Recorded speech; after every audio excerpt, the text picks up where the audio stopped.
अस्सलाम वालेकुम, सत श्री अकाल, प्रणाम। 1947 ਦੀ ਵੰਡ ਨੂੰ ਅੱਜ ਤਕਰੀਬਨ 75 ਵਰੇ ਹੋ ਗਏ ਆ, ਪਰ ਅੱਜ ਵੀ ਲੋਕਾਂ ਦੇ ਦਿਲਾਂ ਦੇ ਵਿੱਚੋਂ ਆਪਣੇ ਜੱਦੀ ਪਿੰਡਾਂ ਦਾ ਪਿਆਰ ਨਿਕਲ ਨਹੀਂ ਸਕਿਆ। ਪੁਰਾਣੀ ਪੀੜ੍ਹੀ ਜਾਂਦਿਆਂ ਜਾਂਦਿਆਂ ਆਪਣੀ ਨਵੀਂ ਪੀੜ੍ਹੀ ਦੇ ਦਿਲ ਦੇ ਵਿੱਚ ਉਹ ਮੁਹੱਬਤ ਨੂੰ ਜਗਾ ਗਈ ਆ, ਜਿਹੜੀ ਮੁਹੱਬਤ ਉਹ ਆਪਣੇ ਪਿੰਡਾਂ ਨਾਲ, ਆਪਣੇ ਲੋਕਾਂ ਨਾਲ ਕਰਦੇ ਸੀ। ਤੇ ਅੱਜ ਤੀਸਰੀ ਪੀੜ੍ਹੀ ਆਪਣੇ ਜੱਦੀ ਪਿੰਡਾਂ ਨੂੰ ਵੇਖਣ ਲਈ YouTube ਚੈਨਲ ਰਾਹੀਂ ਜਿਹੜੇ ਲੋਕ ਕੰਮ ਕਰਦੇ ਆ ਉਹਨਾਂ ਨਾਲ ਰਾਬਤੇ ਕਰਦੇ ਆ ਔਰ ਉਹਨਾਂ ਨੂੰ ਕਹਿੰਦੇ ਕਿ ਸਾਡਾ ਪਿੰਡ ਸਾਨੂੰ ਦਿਖਾਇਆ ਜਾਵੇ।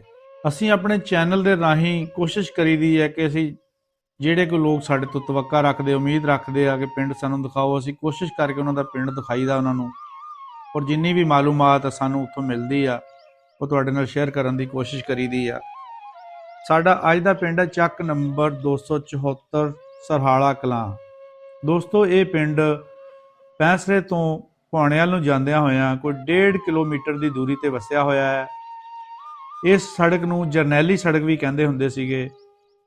ਪਾਰਟੀਸ਼ਨ ਤੋਂ ਪਹਿਲੇ ਇਸ ਏਰੀਏ ਦੇ ਵਿੱਚ ਬਹੁਤ ਸਾਰੀਆਂ ਸਰਾਏ ਜਿਹੜੇ ਹੁੰਦੀਆਂ ਸੀ ਉਹ ਬਣੀਆਂ ਹੁੰਦੀਆਂ ਸੀ, ਜਿਹਦੇ ਵਿੱਚ ਰਾਤ ਨੂੰ ਰਾਹੀ ਮੁਸਾਫਰ ਜਿਹੜੇ ਆ ਉਹ ਰੁਕਦੇ ਹੁੰਦੇ ਸੀ, ਖਾਣਾ ਪੀਣਾ ਉੱਥੋਂ ਮਿਲਦਾ ਹੁੰਦਾ ਸੀਗਾ।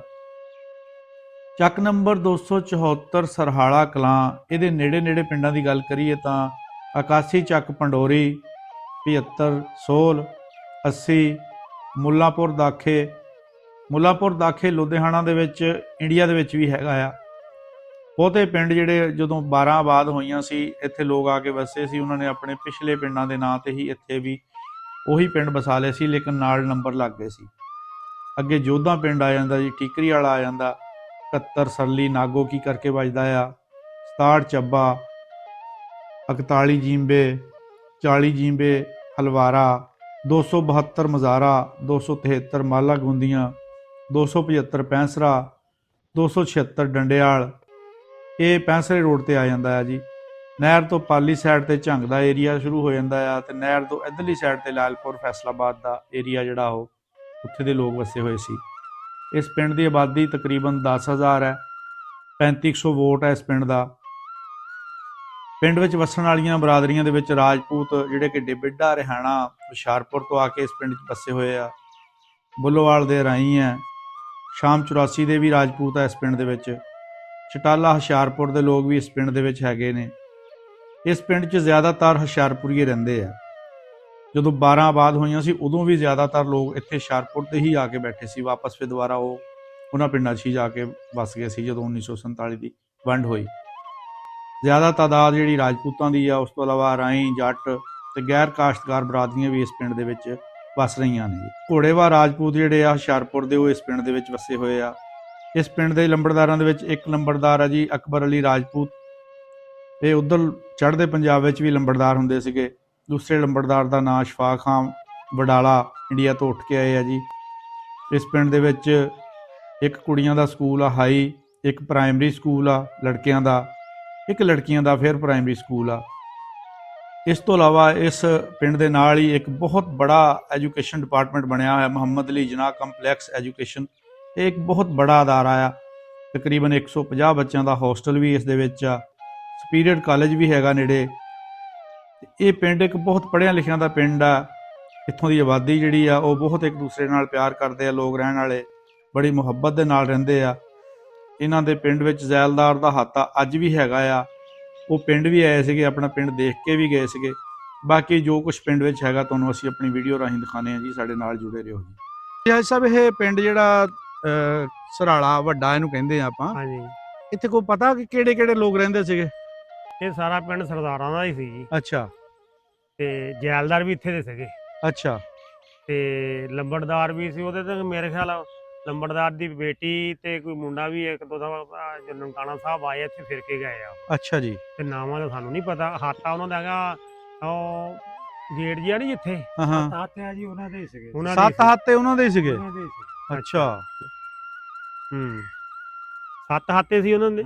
ਅੱਛਾ, ਉਹਨਾਂ ਦੇ ਸੀਗੇ। ਹਾਂ, ਤੇ ਉਹ ਆਉਂਦੇ ਆ, ਫਿਰ ਕੇ ਵੀ ਜਾਂਦੇ ਆ, ਕਈ ਦਫਾ ਆਉਂਦੇ ਆ ਇੱਥੇ। ਕਈ ਵਾਰੀ ਆਏ। ਅੱਛਾ, ਹਾਂਜੀ। ਤੇ ਇਹ ਪਿੰਡ ਜਿਹੜਾ ਇਹਦੇ ਲੰਬੜਦਾਰ ਵੀ ਦੋ ਸੀ, ਪਹਿਲਾਂ ਵੀ ਸਰਦਾਰ ਕਹਿੰਦੇ, ਪਹਿਲਾਂ ਵੀ 2 ਲੰਬੜਦਾਰੀ ਹੁਣ ਸੀ, ਵੀ ਦੋ ਹੀ ਹੁਣ ਵੀ 2 ਲੰਬੜਦਾਰ। ਹੀ ਆ। ਹਾਂਜੀ, ਹੁਣ ਜਿਹੜੇ ਲੰਬੜਦਾਰ ਆ ਅਕਬਰ ਖਾਂ, ਉਹਨਾਂ ਦੇ ਵਾਲਦ ਦਾ ਨਾਂ ਸੀ ਮੁਬਾਰਕ ਅਲੀ, ਉਹ ਵੀ ਅੱਛਾ। ਇੰਡੀਆ 'ਚ ਰਿਹਾਣੇ ਰਿਹਾਣਾ ਡਿਬਿਡਾ ਰਿਹਾਣਾ ਡਿਬਿਡਾ ਡਿਬਿਡਾ ਰਿਹਾਣਾ ਉੱਥੇ ਰਿਹਾਣਾ। ਲੰਬੜਦਾਰ ਸੀ, ਹੁਸ਼ਿਆਰਪੁਰ ਚ ਆ। ਹੁਸ਼ਿਆਰਪੁਰ। ਤੇ ਹੁਣ ਵੀ ਉਹ ਇੱਥੇ ਵੀ ਲੰਬੜਦਾਰ ਆ। ਅੱਛਾ, ਹਾਂਜੀ, ਇੱਥੇ ਖਾਨਦਾਨੀ ਲੰਬੜਦਾਰੀ ਚੱਲਦੀ ਆ ਰਹੀ ਆ। ਖਾਨਦਾਨੀ ਲਾ ਸਾਹਮਣੇ ਡੇਰਾ ਉਹਨਾਂ ਦਾ ਲੰਬੜਦਾਰਾਂ ਦਾ। ਸਹੀ। ਹਾਂਜੀ, ਅੱਛਾ ਵੀ ਇਹ ਕੋਈ ਸੁਣਦੇ ਸੀ ਵੀ ਸਿੱਖ ਕਿਦਾਂ ਇੱਥੇ ਰਹਿਤ ਵਹਿਤ ਸੀ, ਉਹਨਾਂ ਦੀ ਹਿਸਾਬ ਕਿਤਾਬ? ਰਹਿਤ ਬਾਤ ਤਾਂ ਚੰਗੀ ਸੀ, ਤੇ ਕੈਂਪ ਜਿਹੜਾ ਕਿ ਮੈਨੂੰ ਪਤਾ ਲੱਗਿਆ ਬੰਦਾ ਇੱਕ ਹੈਗਾ ਸੀ ਪੁਰਾਣਾ, ਅੱਛਾ। ਤੇ ਗਲਾਲੀਪੁਰ ਚ ਲੱਗਿਆ ਸੀ, ਮਾਲਾਂ ਸਰਲੀਆਂ ਕਤਾਲੀ, ਇਧਰੋਂ ਉਧਰੋਂ ਸਾਰੇ 6-7 ਪਿੰਡ ਇਕੱਠੇ ਹੋ ਕੇ ਜਿਹੜੇ ਨਾ, ਤੇ ਸਾਡੇ ਪਿੰਡ ਦੇ ਵਿਚਾਲੇ ਲੱਗਿਆ ਸੀ, ਤੇ ਚੀਜ਼ ਕੋਈ ਨਹੀਂ ਸੀ ਉੱਥੇ ਰਹੀ। 2 ਮਹੀਨੇ ਕੈਂਪ ਲੱਗਿਆ ਰਿਹਾ, ਅੱਛਾ। ਨਾ ਕੋਈ ਫਸਲ ਰਹੀ, ਅੱਛਾ। ਤੇ ਨਾ ਕੋਈ ਰਿਹਾ ਉੱਥੇ ਆਟਾ ਦਾਣਾ। ਜਿਹੜੀ ਕੈਂਪ ਜਿੱਥੇ 5-7 ਪਿੰਡ ਲੋਕ ਇਕੱਠੇ ਹੋਣ, ਉੱਥੇ ਕੀ ਰਹਿਣਾ ਹੁੰਦਾ? ਆ ਜੀ, ਉਹ ਖਾ ਪੀ ਜਾਂਦੇ ਸਾਰਾ ਖਾ ਕੁਝ। ਪੀ ਜਾਂਦੇ। ਤੇ 5-4 ਘਰ ਉੱਥੇ ਮੁਸਲਮਾਨਾਂ ਦੇ ਸੀ, ਹਾਂ ਤੇ ਉਹਨਾਂ ਨੇ ਜਦੋਂ ਜਾਣ ਲੱਗੇ, ਹਾਂ। ਜਿਹੜੇ ਬਾਹਰੋਂ ਸਿੱਖ ਆਏ ਸੀ ਨਾ, ਉਹ ਕਹਿੰਦੇ ਵੀ ਇਹਨਾਂ ਮੁਸਲਮਾਨਾਂ ਦਾ ਕੁੰਜ ਲਈਏ ਪਹਿਲਾਂ। ਹਾਂ। ਤੇ ਜਿਹੜੇ ਉੱਥੇ ਦੇ ਮੁਸਲਮਾਨ ਸੀ ਗਲਾਲੀਪੁਰ ਦੇ ਸਿੱਖ ਗਲਾਲੀਪੁਰ ਦੇ, ਉਹਨਾਂ ਨੇ ਕਿਹਾ ਜਿਨ੍ਹਾਂ ਨੇ ਇਹਨੂੰ ਹੱਥ ਲਾਇਆ ਸੀ ਉਹਦਾ ਹੱਥ ਲਾ ਦੇਾਂਗੇ। ਵਾਹ, ਤੇ ਸਾਨੂੰ ਤਾਂ ਇਹ ਖਾਣ ਪੀਣ ਦੇ ਰਹੇ ਤੇ ਸਾਡੇ ਮਾਈ ਬਾਪ ਸਾਰੇ ਇਹੀ ਆ। ਹਾਂ, ਭਰਾਬੰਦੀ ਕੀਤੀ ਇਹਨਾਂ ਨੇ ਉਹ ਹੈਗੇ ਸੀ ਸੱਕੇ। ਅੱਛਾ। ਉਹ ਕਹਿੰਦੇ ਵੀ ਉਹਨਾਂ ਨੇ ਜਦੋਂ ਜਾਣ ਲੱਗੇ ਨਾ, ਹਾਂ, ਤੇ ਅਸੀਂ ਉਹਨਾਂ ਨੂੰ ਮਨ ਛੋਲੇ ਭੁੰਨ ਕੇ ਦਿੱਤੇ, ਤੇ ਰਾਹ ਬਾਟੇ ਕੰਮ ਆਣਗੇ, ਰਾਹ ਕੰਮ ਆਉਣਗੇ। ਤੇ ਉਹਨਾਂ ਨੇ ਇਹ ਗੱਲ ਕਹੀ ਵੀ ਅਸੀਂ ਹੁਣ ਚੱਲੇ ਆ, ਬਾਅਦ ਚ ਲੰਘਦੇ ਵੜਦੇ ਸਿੱਖ ਤੁਹਾਨੂੰ ਤੰਗ ਕਰਨ, ਠੀਕਰੀ ਵਾਲੇ ਤੱਕ ਡਗਾ ਲਾ ਦੇਣਾ। ਉਦੋਂ ਬੂਦੂ ਤੱਕ ਨੌਬਤਾਂ ਸੁਣਦੀਆਂ ਸੀ, ਜਾਂ ਡਗਾ ਚੱਲਦਾ ਹੁੰਦਾ ਸੀ। ਹਾਂਜੀ, ਤੁਸੀਂ ਲਾ ਦੇਣਾ, ਤੁਸੀਂ ਇੰਝ ਹੀ ਸਮਝ ਲਓ ਵੀ ਅਸੀਂ ਉੱਥੋਂ ਹੀ ਮੁੜ ਆਉਣਾ ਵਾਹ, ਜੇ ਤੁਹਾਨੂੰ ਕੋਈ ਤੰਗ ਕਰੂਗਾ ਤਾਂ ਇੱਥੇ। ਅੱਛਾ, ਇੰਨਾ ਬਸੇਵ ਚੰਗਾ ਸੀ, ਇੰਨਾ ਬਸੇਵ ਚੰਗਾ ਜ਼ਾਹਰ ਆ ਉਹਨਾਂ ਨੂੰ ਕੰਮਕਾਰ ਠੀਕ ਹੋਣਾ ਨਾ, ਬੋਲਚਾਲ ਠੀਕ ਹੋਣੀ ਆ। ਹਾਂਜੀ, ਪਿਆਰ ਮੁਹੱਬਤ ਨਾਲ ਰਹਿੰਦੇ ਹੋਣਗੇ। ਹਾਂਜੀ, ਮੈਂ ਉਹਨਾਂ ਦੀ ਵੀਡੀਓ ਵੀ ਆਪਣੇ ਚੈਨਲ ਤੇ ਚਾੜੀ ਸੀ ਬਣਾ ਕੇ। ਅੱਛਾ ਅੱਛਾ। ਤੇ ਉਹਨਾਂ ਨੇ ਇਹ ਗੱਲ ਦੱਸੀ, ਮੈਂ ਕਿਹਾ ਵੀ ਤੁਹਾਨੂੰ ਤਾਂ ਵੀ ਮਾਲ ਪਾਣੀ ਬਹੁਤ ਲੱਭਿਆ ਹੋਣਾ। ਕਹਿੰਦੇ ਸਾਨੂੰ ਕੀ ਲੱਭਣਾ ਸੀ, ਸਾਨੂੰ ਤਾਂ ਜਿਹੜੇ ਮਾਰਨੇ ਨੂੰ ਫਿਰਦੇ ਸੀ, ਸਾਨੂੰ ਇਹ ਪਿੰਡ ਵਾਲੇ ਕਹਿੰਦੇ ਸੀ ਵੀ ਜਿਨ੍ਹਾਂ ਨੂੰ ਹੱਥ ਕੀਤਾ ਸੀ ਤੁਹਾਡੀ ਹੱਥ ਲਾ ਦੇਵਾਂਗੇ। ਅੱਛਾ, ਆਪਣੇ ਚੈਨਲ ਦਾ ਨਾਮ ਦੱਸ ਦਿਓ, ਤੁਹਾਡੇ ਹੋ ਸਕਦਾ ਉਹ ਬੰਦੇ ਦੇਖਣ ਵਾਲੇ ਵੀਡੀਓ ਉੱਤੇ ਤੱਕ ਦੇਖਣਾ ਚਾਹਣਗੇ। ਸਾਡੇ ਚੈਨਲ ਦਾ ਨਾਮ ਹੈਗਾ ਜੀ ਦੇਸ਼ ਪੰਜਾਬ ਟੀਵੀ। ਦੇਸ਼ ਪੰਜਾਬ ਟੀਵੀ, ਹਾਂਜੀ, ਠੀਕ ਹੋ ਗਿਆ ਜੀ, ਦੇਸ਼ ਪੰਜਾਬ ਟੀਵੀ। ਤੇ ਹਾਜੀ ਸਾਹਿਬ, ਇਹ ਜਿਹੜੇ ਆਪਣਾ ਬਾਅਦ ਚ ਲੋਕ ਆ ਕੇ ਬੈਠੇ, ਕਿੱਥੋਂ ਦੇ ਪਤਾ ਕੋਈ? ਇੱਥੇ ਰਿਹਾਣੇ ਦੇ, ਅੱਛਾ, ਚਟਾਲੀਏ ਰਾਜਪੂਤ, ਨਹੀਂ ਚਟਾਲੀਏ ਰਾਈ, ਰਿਹਾਣੇ ਦੇ ਰਾਜਪੂਤ ਜ਼ਿਆਦਾ ਰਿਹਾਣੀਏ ਆ, ਜ਼ਿਆਦਾ ਰਿਹਾਣੀ ਹੈ ਇੱਥੇ। ਹਾਂ, ਆ ਰਿਹਾਣਾ ਪਿੰਡ ਸੀ, ਡਿਬੇੜਾ ਰਿਹਾਣਾ ਹੈਗਾ ਹੁਸ਼ਿਆਰਪੁਰ ਦੇ ਵਿੱਚ। ਕਿਤੇ ਉਹ ਰਿਹਾਣਾ ਨਾਲ ਸਮਝ ਨਾਲ ਲੋਕ ਜਿਹੜਾ ਸੂਬਾ ਲੈਦਾ, ਉਹ ਹਰਿਆਣਾ ਆ, ਇਹ ਰਿਹਾਣਾ। ਹਾਂ, ਰਿਹਾਣਾ। ਤੇ ਇੱਥੇ ਦੇ ਸੀਗੇ ਲੋਕ ਜ਼ਿਆਦਾ। ਤੇ ਹੁਣ ਇਸ ਟਾਈਮ ਜਿਹੜੀ ਲੰਬੜਦਾਰੀ ਆ ਅਕਬਰ ਖਾਂ ਕੋਲ ਆ। ਅੱਛਾ। ਇਹਦਾ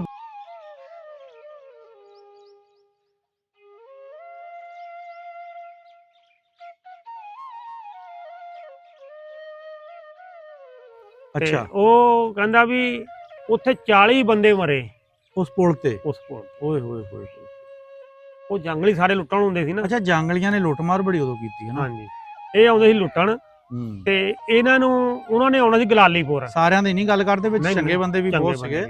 ਤੇ ਉਹਨਾਂ ਨੇ ਨਾ ਆਉਣਾ ਸੀ ਗਲਾਲੀਪੁਰ, ਕੈਂਪ ਜੀ ਉੱਥੇ ਲੱਗਿਆ ਸੀ। ਮਾਲਾ ਨੂੰ ਅਕਸਰ ਪੈਂਦੇ ਸੀ ਉਹ, ਮਾਲਾ ਨਾਲ ਹੀ ਲੱਗਦੀ ਸੀ। ਰਜਿਆ ਪਿੰਡ ਹੋਣਾ ਨਾ। ਹਾਂਜੀ, ਤੇ ਗਿੱਲ ਸੀ ਸਾਰੇ ਬੈਠੇ, ਤੇ ਗਿੱਲ ਜੱਟ ਬੈਠੇ ਸੀ। ਗਿੱਲ ਜੱਟ ਸੀ ਉਹਦੇ ਚ 41 ਚ। ਹਾਂ, ਇੱਥੇ ਵੀ ਗੇਲੀ ਸੀ ਸਾਰੇ, ਇੱਥੇ ਵੀ ਗੇਲੀ ਸੀ, ਆ ਗਿੱਲਾਂ 'ਚ ਵੀ ਕਹਿੰਦੇ ਗੇਲੀ ਸੀ। ਸਾਰਾ ਇਲਾਕਾ ਗਿੱਲ ਜੱਟਾਂ ਦਾ। ਗਿੱਲਾਂ ਨਹੀਂ ਪਿੰਡ ਇੱਕ, ਇੱਥੇ ਵੀ ਦੱਸਦੇ ਗਿੱਲਾਂ ਗਿੱਲ ਸੀ। ਖੂਨੀ ਸਰਾਲਾ ਸਾਰਾ ਗਿੱਲ ਜੱਟਾਂ ਦਾ ਸੀਗਾ। ਇਹ ਆਲੇ ਦੁਆਲੇ ਜਿੰਨੇ ਪਿੰਡ ਆ ਇੱਥੇ ਗਿੱਲ ਬੈਠੇ ਸੀ। ਇਹ 12 ਜਦੋਂ ਆਬਾਦ ਹੋਈਆਂ, ਉਦੋਂ ਹੁਸ਼ਿਆਰਪੁਰ ਦੇ ਉਹਨਾਂ ਇਲਾਕਿਆਂ ਚੋਂ ਆਏ ਸੀਗੇ। ਉਹਨਾਂ ਇਲਾਕਿਆਂ ਦੇ ਨਾਮਾਂ ਤੇ ਫਿਰ ਇਹਨਾਂ ਨੇ ਨਾਂ ਰੱਖੇ ਇਹਨਾਂ ਦੇ। ਮਤਲਬ ਗਲਾਲੀਪੁਰ ਸੀ ਸਾਡਾ, ਤੇ ਉੱਥੇ ਵੀ ਹੈਗਾ ਅੰਮ੍ਰਿਤਸਰ ਦੇ ਵਿੱਚ। ਹਾਂ, ਹਾਂਜੀ, ਇਹ ਅੰਮ੍ਰਿਤਸਰ ਚ। ਅੰਮ੍ਰਿਤਸਰ ਨਹੀਂ, ਇਹ ਇੱਧਰ ਚ ਵੀ ਹੁਣ ਜ਼ਿਆਦਾ ਜਿਹੜੀ ਤਾਦਾਦ ਲੋਕ ਨਾ ਹੁਸ਼ਿਆਰਪੁਰੀਆਂ ਦੇ ਇੱਥੇ ਆ ਕੇ ਬੈਠੀ ਸੀ। ਜਿਹੜਾ ਸਿਕਰਲ ਨਹਿਰ ਤੋਂ ਪਾਲੇ ਪਾਸੇ ਨਾ ਜੀ, ਹਾਂ, ਉਹ ਸੀਗੇ ਲੁਧਿਆਣੇ ਦੇ ਮੁੱਲਾਂਪੁਰ ਦਾਖੇ ਲੁਧਿਆਣੇ ਚ। ਸੁਧਾਰ, ਲੀਲਾਂ ਤੇ ਚੱਬਾ। ਬਿਲਕੁਲ, ਇਹ ਚੱਬਾ ਉਰੇ ਆ ਜਾਂਦਾ ਨਹਿਰ ਤੋਂ। ਤੇ ਉਹ ਆ ਜਾਂਦਾ ਜੋਧਾਂ। ਇਹ ਸਾਰੇ ਪਿੰਡ ਇਹ ਦੱਸਦੇ ਸਿਆਣੇ ਵੀ ਇਹ ਲੁਧਿਆਣੇ ਦੇ ਪਿੰਡ ਸੀ। ਜਿਹੜੇ ਆ ਪਿੰਡ ਚ ਲੀਲਾਂ ਕਿੰਨੀਆਂ ਗਾ? ਹਾੜ ਲੀਲਾਂ ਕਿੰਨੀਆਂ ਗਾ? ਉਹ ਸੁਧਾਰ ਕੋ ਚਲੇ ਜਾਂਦੇ ਆ, ਠੀਕਰੀ ਵਾਲੇ ਪਾਲੇ ਪਾਸੇ। ਉਹ ਲੀਲਾਂ ਵੀ ਉੱਥੇ ਸੀ। ਤੇ ਮੁੱਖ ਦੀ ਗੱਲ ਤਾਂ ਇਹੀ ਆ ਵੀ ਵਸੇਬ ਬੜਾ ਚੰਗਾ ਸੀ, ਆਪਸ ਵਿੱਚ ਬੜੇ ਸਾਡੇ ਪਿੰਡ ਦੇ ਮੁਸਲਮਾਨ ਹਲੇ ਇੱਕ ਦੋ ਹੈਗੇ ਆ, ਉਹ ਦੱਸਦੇ ਆ ਵੀ ਸਾਡਾ ਵਸੇਬ ਵੀ ਬੜਾ ਸੀ। ਸਿੱਖਾਂ ਸਾਰੇ ਇੱਥੇ ਪਿੰਡ ਅਸੀਂ 2-4 ਘਰ ਕੀ ਕਰ ਸਕਦੇ ਉਹਨਾਂ ਨੂੰ, ਇੰਨੀ ਦੁਨੀਆ ਇਕੱਠੀ ਹੋਈ, ਸਾਨੂੰ ਤਾਂ ਬਚਾ ਉਹਨੇ ਸਾਡਾ ਛੱਡਦੇ। ਉਹ ਉਹਨਾਂ ਨੇ ਕਿਹਾ, ਸਾਡੇ ਗਲਾਲੀਪੁਰੀਆਂ ਨੇ ਕਿਹਾ, ਸਿੱਖਾਂ ਨੇ ਉਹਨੇ ਕਿਹਾ ਜਿਹਨੇ ਹੱਥ ਕੀਤਾ ਹੱਥ ਲਾ ਦੇਵਾਂਗੇ ਅਸੀਂ। ਤੇ ਉੱਥੇ ਫਿਰ ਜਾ ਕੇ ਨਾ 40 ਬੰਦੇ ਮਰੇ ਮਾਲਾ ਪੁਲ ਤੇ। ਹੂੰ ਉਧਰੋਂ ਆਏ ਤੇ ਇਹਨਾਂ ਨੇ ਕਿਹਾ ਵੀ ਉੱਥੇ ਹੀ ਚਾਰ ਨਿਬੜਦੇ ਉਹਨਾਂ ਨਾਲ। ਹੂੰ ਇੱਕ ਮਾਲਾ ਦਾ ਹੋਇਆ, ਉਹਦਾ ਭਲਾ ਜਿਹਾ ਨਾਂ ਸੀਗਾ, ਬਦਮਾਸ਼ ਬੜਾ, ਚਰਨ ਸਿੰਘ। ਹੂੰ ਸਰਦਾਰ ਚਰਨ ਸਿੰਘ। ਉਹ 5-6 ਸਾਲ ਬਾਅਦ ਚ ਗਿਆ ਇੱਥੋਂ। ਅੱਛਾ ਹਾਂਜੀ ਇੱਥੇ ਹੈ। ਉਹ 5-6 ਸਾਲ ਬਾਅਦ ਚ ਗਿਆ। ਉਹ ਬੜਾ ਬਦਮਾਸ਼ ਬੰਦਾ ਸੀ, ਬੈਲੀ ਬੰਦਾ ਸੀ। ਬੈਲੀ ਬੰਦਾ ਸੀ। ਅੱਛਾ। ਹਾਂਜੀ ਚਰਨ ਸਿੰਘ। ਚਰਨ ਸਿੰਘ। ਤੇ ਆ ਜਿਹੜਾ ਹੁਣ ਰੋਡ ਜਾਂਦਾ, ਹਾਂ ਇਹ ਦੱਸਦੇ ਆ ਵੀ ਉਦੋਂ ਜਿਹੜੇ ਕਾਫਲੇ ਚੱਲਦੇ ਨਾ ਵਜਨ ਲੈ ਕੇ, ਖੱਚਰਾਂ ਖੁਚਰਾਂ ਜੇ ਉਹ ਆ ਜਿਹਨੂੰ ਆਪਾਂ ਭਵਾਨਾ ਰੋਡ ਕਹਿੰਦੇ ਹਾਂ ਆ, ਹਾਂ ਇਧਰੋਂ ਇਹ ਦਿੱਲੀ ਤੱਕ ਜਾਂਦਾ ਇਹ ਇਦਾਂ ਹੀ। ਅੱਛਾ ਇਹ ਕਾਬਲੋਂ ਆਉਂਦਾ ਆ ਜਿਹੜਾ ਜਾਂਦਾ ਰਾਹ ਸਾਹਮਣੇ ਹੁਣ ਪੱਕੀ ਬਣੀ ਹੈ। ਹਾਂ ਇਹ ਇੱਥੇ ਸਰਾਵਾਂ ਵੀ ਪੁਰਾਣੇ ਬੰਦੇ ਦੱਸਦੇ ਬੜੀਆਂ ਸੀ। ਸਰਾਵਾਂ ਬਹੁਤ ਸੀ, ਸਰਾਵਾਂ ਟਿਕਦੇ ਜਿੱਥੇ ਲੋਕ ਜਿੱਥੇ ਆ ਲੋਕ ਕੇ ਰਾਤ ਸਾਰਾ ਕੱਟਦੇ ਸੀ। ਪਾਣੀ ਖੂਹੀਆਂ ਸੀ ਕੋਲ, ਖਾਣਾ ਖੂਹੀਆਂ ਬੜੀਆਂ ਸੀ ਡੰਗਰਾਂ ਨੂੰ ਪਾਣੀ ਪਿਲਾਉਣ ਨੂੰ। ਤੇ ਇਹ ਇੱਕ ਬੰਦੇ ਨੇ ਮੈਨੂੰ ਤਰੀਖ ਦੱਸੀ ਆ ਵੀ ਇਹ ਦਿੱਲੀ ਨੂੰ ਇਦਾਂ ਹੀ ਜਾਂਦਾ ਰਸਤਾ ਹੈ। ਵਾਹ ਜੀ ਵਾਹ, ਇਹ ਤੋਂ ਕਾਬਲੋਂ ਦਿੱਲੀ ਤੱਕ ਦਿੱਲੀ ਤੱਕ ਜਾਂਦਾ ਰਾਹ। ਇਦਾਂ ਹੀ ਸੀ ਇਹ ਆਪਣੇ ਕੋਲ ਦੀ ਲੰਘਦਾ। ਸਾਹਮਣੇ ਹੁਣ ਪੱਕੀ ਬਣ ਗਈ ਇਹ। ਹਾਂਜੀ ਇਹਦੀ ਤਰੀਖ ਇਹ ਮੈਨੂੰ ਦੱਸੀ ਹੈ ਕਿ ਮੈਨੂੰ ਤਰੀਖ ਨੂੰ ਕਾਫੀ ਜਾਨ ਟੀਚਰ ਆ ਉਹ। ਤੇ ਉਹਨਾਂ ਨੇ ਇਹ ਗੱਲ ਦੱਸੀ। ਤੇ ਫੇਰ ਜੀ ਉੱਥੇ 40 ਬੰਦੇ ਮਰੇ ਤੇ ਸਿੱਖ ਸਾਰੇ ਇਕੱਠੇ ਹੋ ਕੇ ਚਲੇ ਗਏ। ਤੇ ਉੱਥੇ ਲੜਾਈ ਬੜੀ ਹੋਈ ਫਿਰ। ਅੱਛਾ ਮੈਂ ਉਹ ਬਾਬੇ ਨੂੰ ਪੁੱਛਿਆ ਜਿਹੜਾ ਸਾਡੇ ਪਿੰਡ ਦਾ ਸੀ, ਮੈਂ ਕਿਹਾ ਬਾਬਾ ਤੁਸੀਂ, ਕਹਿੰਦਾ ਅਸੀਂ ਵੀ ਇਹਨਾਂ ਨਾਲ ਹੀ ਜਾਣਾ ਸੀ ਫਿਰ, ਜੇ ਸਾਨੂੰ ਇਹਨਾਂ ਨੇ ਵਸੇਬੀ ਜੂ ਸੀਗੇ, ਵਸੇਬੀ ਜਿਉ ਸੀ। ਮੈਨੂੰ ਉਹਦੀ ਗੱਲ ਬੜੀ ਚੰਗੀ ਲੱਗੀ ਤੇ ਸਾਨੂੰ ਨਹੀਂ ਉਹਨਾਂ ਨੇ ਹੱਥ ਲਾਉਣ ਦਿੱਤਾ ਕਿਸੇ। ਕਿਆ ਬਾਤ, ਹਾਂਜੀ ਹਾਂਜੀ ਬੜੀ ਗੱਲ ਹੈ ਜੀ ਗਲਾਲੀਪੁਰ ਵਾਲਿਆਂ ਨੇ।